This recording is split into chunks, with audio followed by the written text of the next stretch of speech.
Ma'am, presidente ako. Nagagastos ako sa gobyerno. Bakit ako magbubuhay sa mga putang inang yan?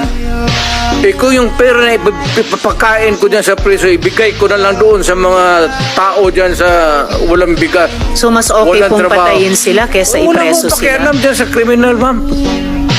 So thank you for Kung making that of record. pakialam sa kriminal kung saan silang impernong gusto nilang pumunta. Well, Mr. Chair, for the record, You make your own history in this planet. yes, Mr. Yun Chair. ang gusto nilang mangyari. Doon sila sa impyerno at doon tayo magkita. Well,